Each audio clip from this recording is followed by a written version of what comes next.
All right, so I'm logged in here into Office 365 and currently into a SharePoint site collection. Within that SharePoint online site, you can see I have a nice home page here where I can put links to different things, my ideas, my work, my backlog, my reports. If you're utilizing Yammer for your business communication streams and conversations, then you can post those in here on your home page, so on and so forth, as well as any documents, events, things like that. But really, when we jump into it, let's get into the actual process at hand. So a lot of your projects, the work buckets that are going on within your organization, start out as ideas. And so what we can first do is I can come into the ideas list here, and you can see all of the different ideas that have been submitted by many different people, whoever has access to this. And that's up to you from a security perspective to give the right group of people and or open this up to, say, everybody in your organization, possibly even outsiders, to come in and put in ideas or requests for new projects. When you do that, there's a high level of information that you have to fill in at that point. In this case, we're using the WSJF, or weighted shortest job first scoring method, of prioritizing these requests as they come in. So you can see I have some WSJF scores that are calculated based off of other inputs that people put in, like what's the business value of the risk, what's the risk of this, so on and so forth, and it'll calculate that up for me. I can also put in some high-level cost information, estimated costs and estimated benefits that I think I might get from these projects. And there's also a star rating option in here as well if you want people to actually be able to come in and vote on these ideas. Basically, the way the process works is as these ideas are going in, people fill out the form with the information, these go in, and then you can utilize the information that's been put in to do some high-level prioritization, and when you're ready to do so, you can promote any particular idea into becoming, in this case, an epic or a program / project, when you're ready to kind of push it to the next state from this big funnel of all these ideas that are coming into. At that point, then I'm going to go jump into my epics list over here. So this is a list of all my epics / projects. Depending on what your terminology you're using there in this hybrid world is, we can configure that to match your terminology. If you call these initiatives or something else, then we can configure it accordingly to match that. But basically, I have a list of all these different epics and projects here, and we can see the status of these. There's overall health, budget health, schedule health, so on and so forth, and other metrics that we can be tracking around these. And this is my place to see all of my different projects and what's going on, the status of those, so on and so forth. But before this project can become approved, there's probably more information that we need to put in. So right now, even though we approved the idea saying, yes, we want to, look at this more, we're willing to take this to the next step, we haven't yet said, yes, we're going to go ahead and do this. And so the first thing that I would do here is you might want to build out a high-level resource plan and or financial plan for this particular epic / project. And so to do that, I can utilize the OnePlan resource planner and financial planner to do that on top of this epic here. So the first thing I'll do is I'll go ahead and build out my resource plan. When I'm building out my resource plan, I have a couple of different options. Right now I'm building this out by month, so I'm saying what resources I think I'm going to need and how much I'm going to need them in any particular month. But you could do this by quarter or by year if you didn't want to do as detailed of plans. Right now we're looking at this in FTEs, or full-time equivalents, meaning if I put a 1 in here, that's saying I need 1 full-time person. But I could switch this and do this by percent, so I could say 100% or 50%, or I could do it in hours if I chose to do so as well. I need this particular resource or type of resource for, say, 200 hours, those types of things. You can plan in here using generic resources or named resources. Generic meaning I don't yet know who I'm going to need. I might just put in a generic like developer row here, or in this case I can actually plan by teams as well. I think I'm going to need a particular team 1, or my infrastructure team or something like that for a particular period of time. And or if you already know I'm going to need Lori Weston on this project, then I can go ahead and plan with actual named resources right from here as well. As you're planning, you'll notice it's highlighting things in red, yellow, green, and such, so you can see where you're going to have over allocations, where you're going to have issues as you start to do this planning, so you can try to plan around that a little bit more up front. Once you have your resource plan together, then you can go ahead and build out your budget if you choose to do so. And the very first step of that is you probably want to get your labor costs. And so to do that, I can simply come here and hit import, and import from that resource plan that I just created and it will then calculate out all of my labor costs for me based off of that resource plan and blended rates that I would have set up beforehand. So I don't have to try to do that calculation outside the system in an Excel spreadsheet or something like that and then come in here and plug it in. Just saves me some time, gets me my labor costs. From there, then I can key in any of my other different cost categories needed. For example, things like materials and supplies, travels and expenses, contract software, other. And this is all configurable. So we would match this to your cost categories. And then we can group this up into different ways like capital expenses and operational expenses, as you can see here, if need be. This is very much an online Excel spreadsheet type of interface, so I could come in here and I can just key in all those other costs, and then that's all going to roll up to give me a total here, budget up at the top. So it's saying to do this particular support customers using mobile Epic/project, I'm going to need about $761,000 to do so based off of that resource plan and any of the other costs that I've then added in. So now we have more information around this project, right? We can better understand the resources, the financials around it, you know, what it's going to take to do this, what's the scope of both the resource and the financial requirements. I have some basic information around this Epic, as well as I can build out a business case and such around these different items. And now I'm ready to go and do my portfolio analysis and do some prioritization and figure out really what am I going to do, when am I going to be able to do it within the resource and cost constraints that I have. So to do that, I'm going to go into the portfolio analysis module here. And so this would be done more by like a portfolio manager, or maybe even a group of like a steering committee, something like that. Is going to review all of these different requests that are coming in against all of the different projects that are already actively going on, and I'm going to do some what-if analysis here and figure out how I can mush these new things in without pushing us over our budget constraints and our resource constraints. And so to do that, I'm now here on the portfolio view, and I'm simply going to put this into a full screen mode so we have a little bit more room to look at things here. And so what this is now showing me is all of those projects and epics and such. In this case, I have it grouped up by portfolio, and you can see some of those KPI indicators that we're looking at here as well.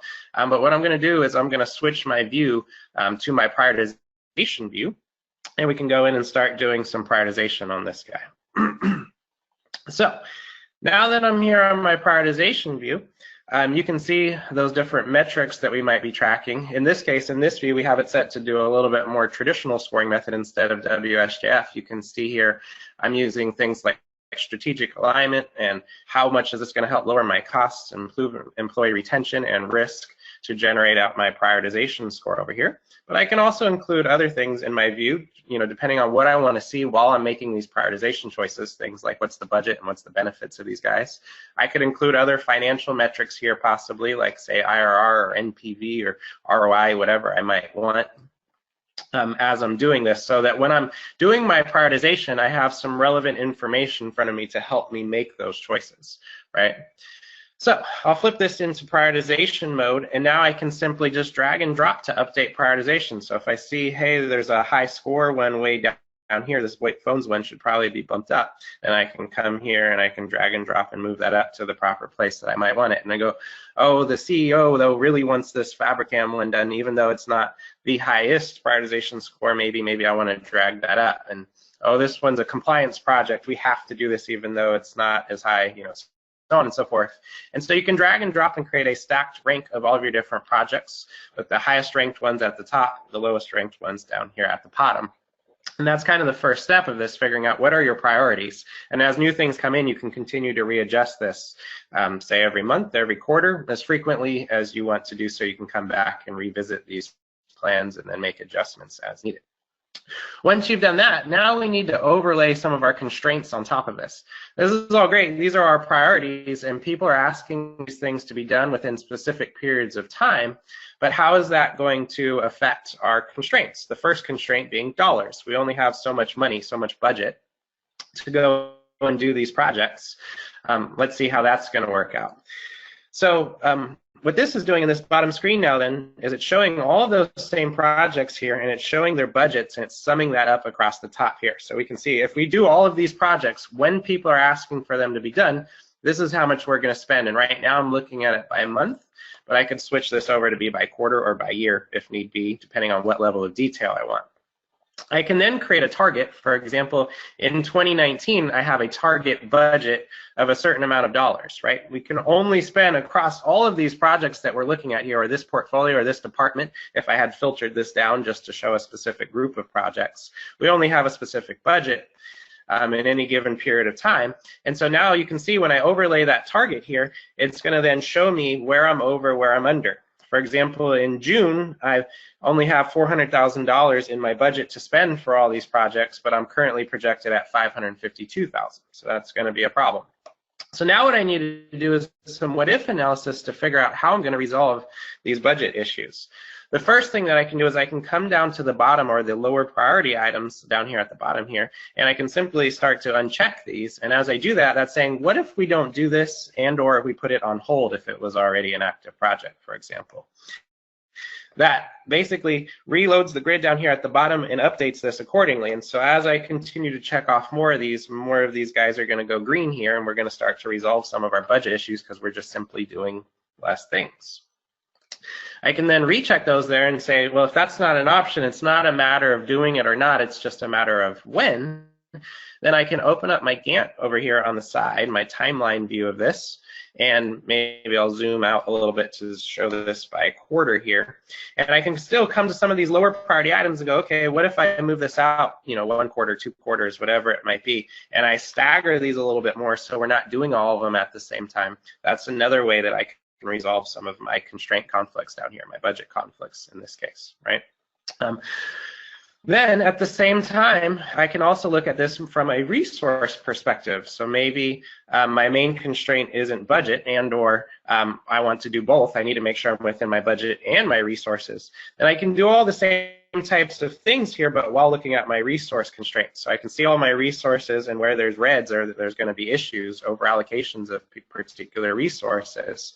And again, I can check and uncheck the boxes here to say, what if I don't do this, as well as drag and drop to move things around to see how that's going to affect my resources.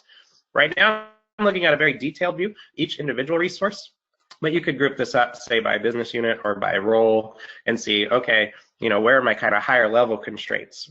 I'm going to have issues with my business analyst within December, January, and February in my current plan. How can we fix that? And my developers, and so on and so forth here. So there's different ways that you can look at this as you're doing it.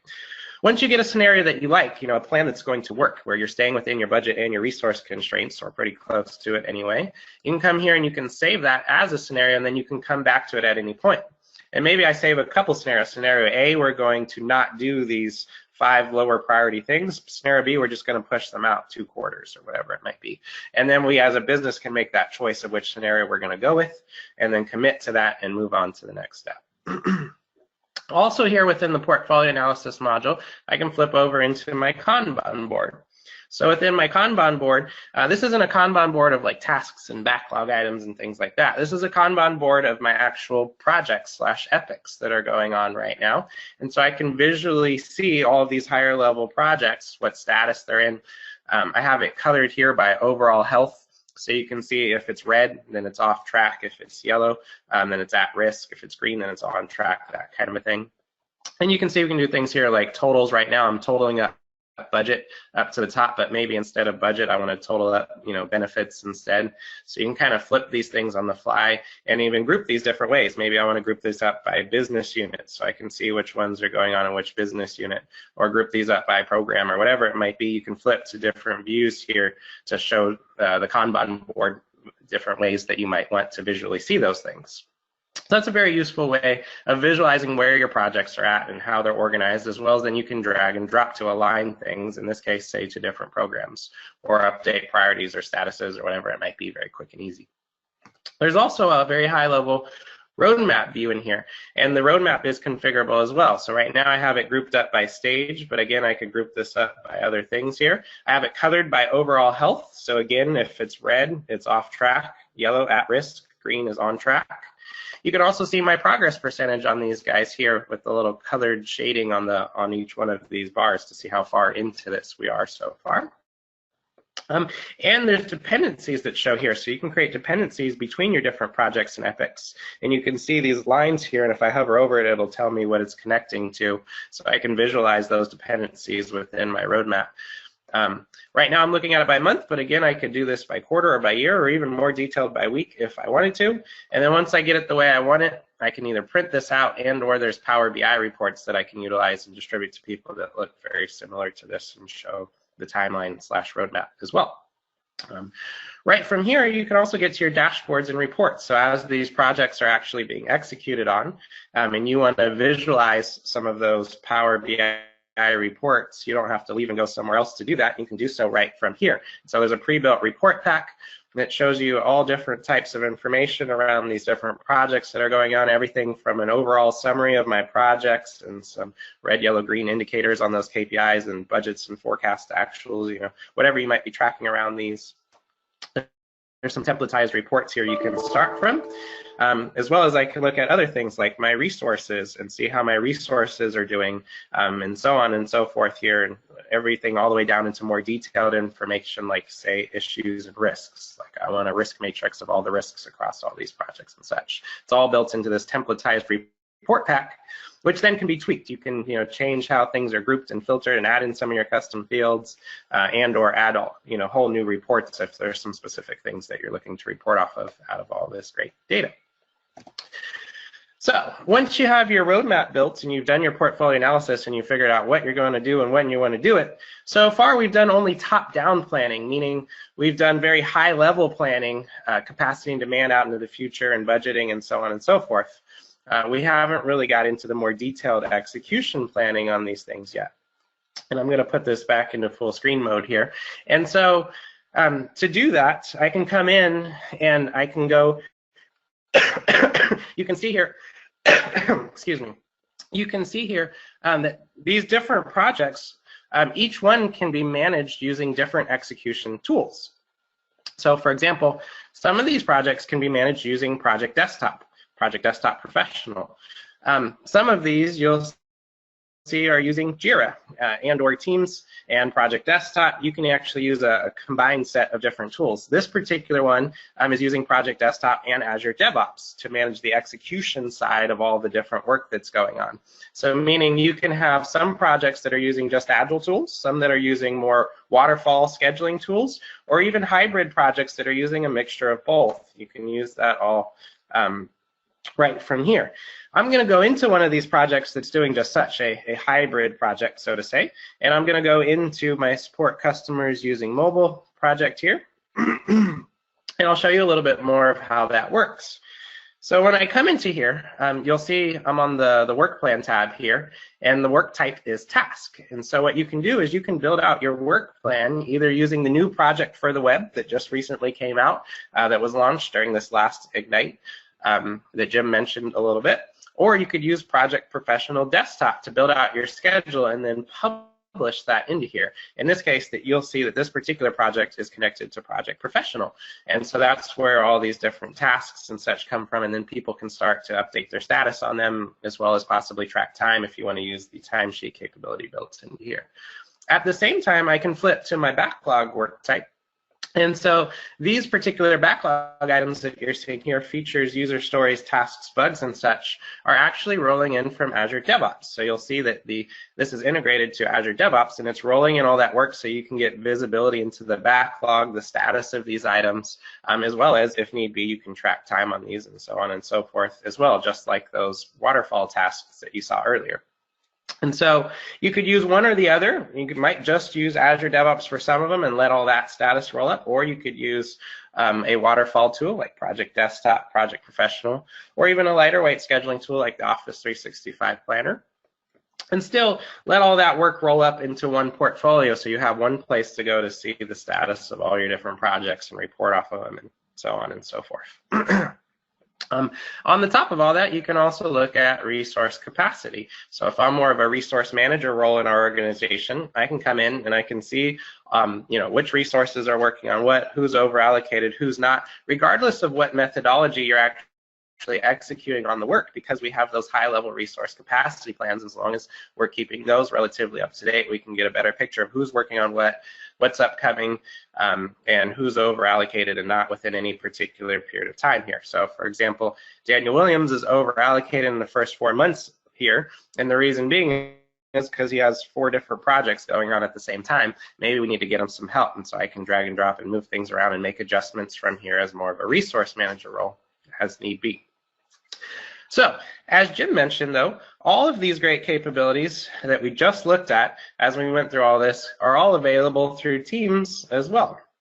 So if your organization has adopted Teams, is utilizing Teams, and or just certain user groups are using Teams, and they want to work with all of these great capabilities we just saw through Teams, we can do that as well. So here I'm logged into Teams, and I'm in my ePMO team that we have set up here with a lot of these great capabilities.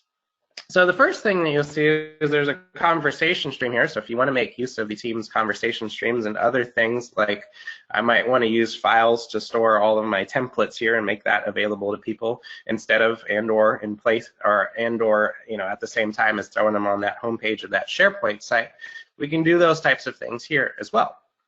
Remember that ideas list that I went into, and we looked at, a place where people could put in all of their different ideas and submit those, and then we could do prioritization on those and such, using that SharePoint list. So this is still powered by SharePoint, but it's showing here in Teams, and it's not just a picture of it or anything like that. This is a live working list that I can come in and create a new idea from, update status, and come here and do things like convert those into programs and epics like I showed earlier.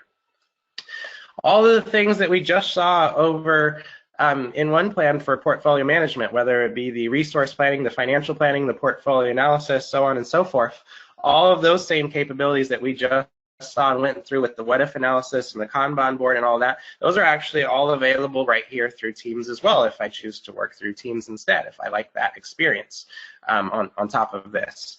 And again, this isn't just a picture of things, this is live working. I could come in and switch to my Kanban board and go into my roadmap or whatever I might want to do, all right here, right from within Teams as well, if I want to work that way. And the same with those Power BI dashboards and such as well. That's all really built into this. And then from there, you can add as many tabs as you want. As Jim mentioned, there's a whole plethora of different tools that you might be using to manage your projects, whether that's Jira or whether you have reports in Power BI, or you've built Power Apps to help support this process, or whatever other tools you might be using. You can come in and add in tabs in this team to those other things. So you have one place to go to really get access to all the different tools and capabilities needed to manage and execute on these different projects, all here from one place. While tying in all of the other great capabilities like chat and calls and things I can do and I can act on right from here, instead of having to go somewhere separate to go do that as we're actually working on these different projects and I'm communicating with people and getting status updates and whatever it might be. One more thing I'll show you right here is if I flip into, say, my Power BI reports tab, those same reports that we were looking at earlier can be all accessible right through here, through within Teams as well. So if I'm a manager or someone like that and I need to get access to reports, this is a nice way to share those with people. Post it into a tab in a team, and then people can come in and they can get access to all those reports that way, if that makes sense. So Teams can really be the window or the user experience that kind of ties all of these different capabilities and applications that you're using to work on all your projects together, as well as adding on some communication and collaboration features on top of it.